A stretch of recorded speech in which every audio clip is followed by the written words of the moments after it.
C'est la veille de la commémoration du centenaire qu'avait lieu une conférence dans la salle de la Chaume.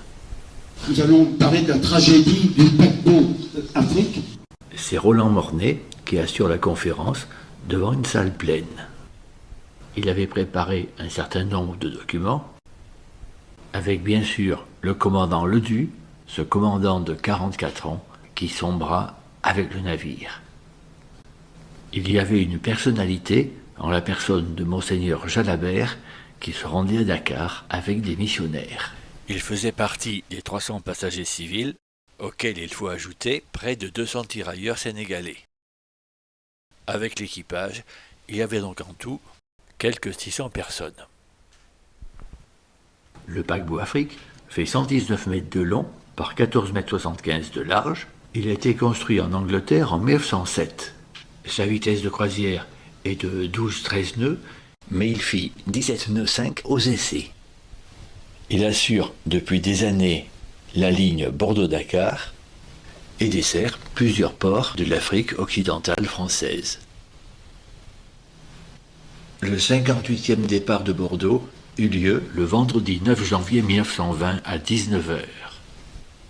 Passa au bec d'Ambès, puis à Pauillac où habite la femme du chef mécanicien du bateau, Saint-Christoly en Médoc, et mouilla pour la nuit au Verdon.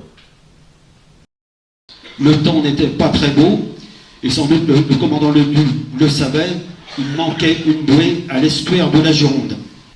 Le lendemain, il quitta l'estuaire et connut une première avarie. Une voie d'eau s'était déclarée.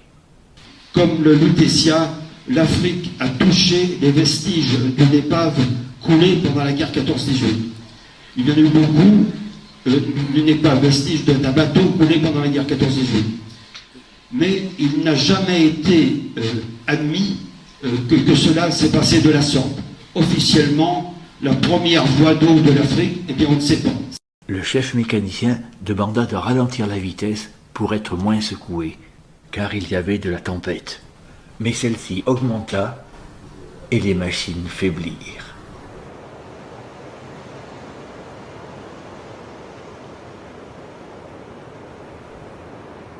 Dans ces conditions, le commandant voulut changer de cap et aller s'abriter à La Palisse. Et là, la vitesse a été insuffisante pour virer de bord. Les hélices tournaient toujours, mais il y avait de moins en moins de pression aux chaudières, et le bateau s'est trouvé en dérive. Il a dérivé vers le nord. Hélas, le gouvernail se bloqua et la machine fonctionnait de moins en moins. Le commandant demanda de l'aide et le Ceylan, un bateau de la même compagnie, vint à son secours. La tempête était telle qu'il ne put passer une remorque. Il demanda des remorqueurs. Mais ceux-ci furent obligés de faire demi-tour vu l'intensité de la tempête. Comble de malchance, le bateau va heurter le bateau-phare de Rochebonne. Il se fait une deuxième voie d'eau qui va être fatale.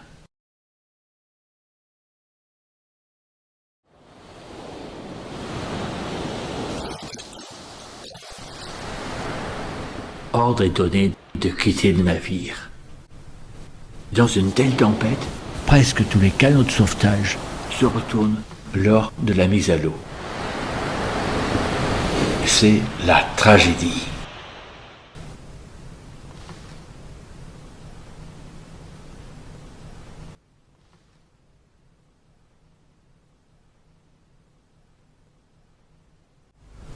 Une embarcation avec 9 naufragés récupérés par le Ceylan. L'autre embarcation avec 12 personnes arrive sur la plage de Saint-Vincent-du-Jard.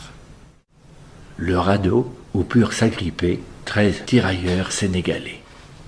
Ils étaient 192 sur le navire. L'épave est à 42 km des Sables d'Olonne, à une profondeur de 47 mètres. Tout le monde connaît le Titanic.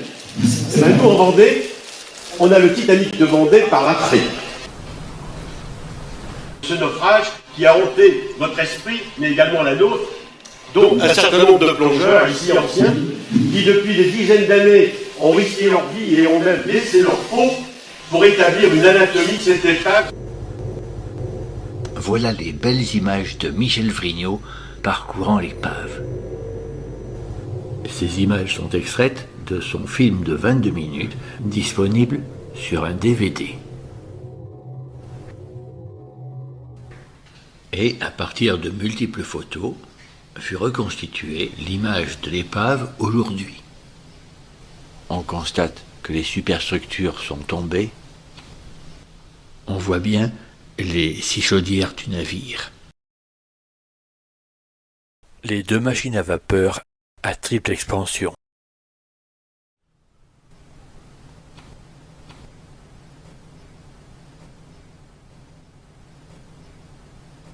À la fin de la conférence, la parole fut donnée à des descendants des victimes. Donc moi c'est Loïc Ledu, je suis petit-fils d'Antoine Ledu, le capitaine. Je suis Louma Frigo et je suis l'arrière-petit-fils de Antoine Ledu. Voilà, on est beaucoup en fait. Il y a plusieurs branches de cette salle. C'est important pour la jeune génération de déjà connaître cette histoire, parce que comme vous l'avez souligné, monsieur, on connaît tous le Titanic, mais très peu connaissent l'Afrique. Je suis de la congrégation du Saint-Esprit, la congrégation de Monseigneur Jalabert. Et je suis heureux de cette initiative de la commémoration du centenaire, où ma famille religieuse a perdu Monseigneur Jalabert et 17 autres confrères, prêtres ou frères spiritains. Il y a deux autres motifs pour moi de joie dans cet événement. J'ai passé 24 ans au Sénégal, donc les tirailleurs sénégalais, évidemment, je les connais. J'ai passé 6 ans à Ouakam, là où il y avait autrefois le camp des tirailleurs sénégalais. J'ai pris bonne note pour les descendants des survivants.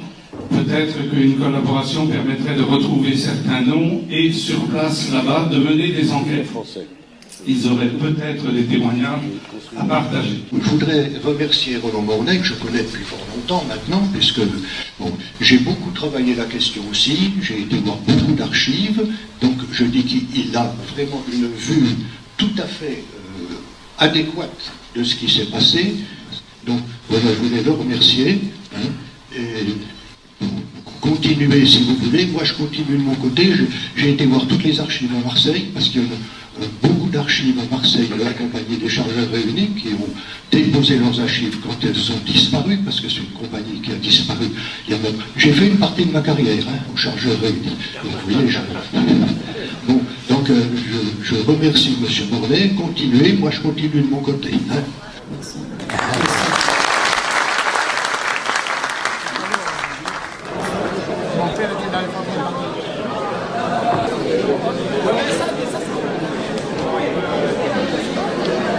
Le lendemain commença par une émouvante célébration à l'église Saint-Nicolas du quartier de la Chaume.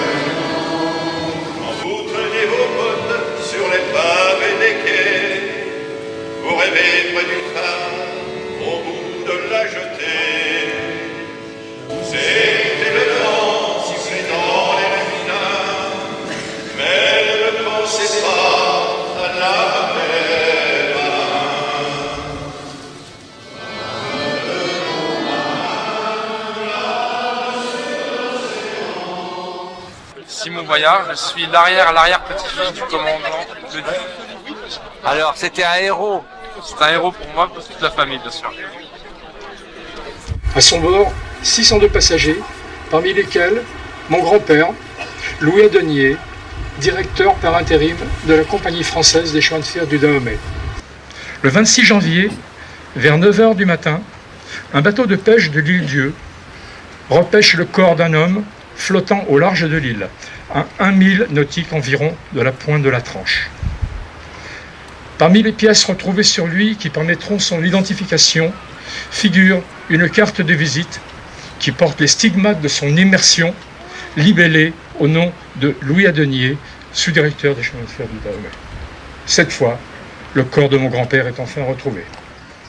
Comme si un doigt implacable, impérieux, avait décidé sa perte, le paquebot Afrique en route de Bordeaux sur Dakar disparaissait.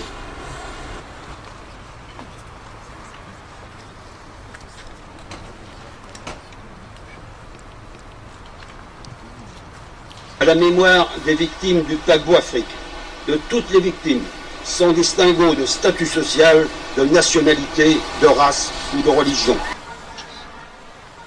Roland Mornet a joué un grand rôle depuis longtemps, à travers l'écriture de son livre évidemment, mais c'est un veilleur inlassable, infatigable de l'histoire et de la mémoire de la vie maritime sablaise et de la vie maritime en général.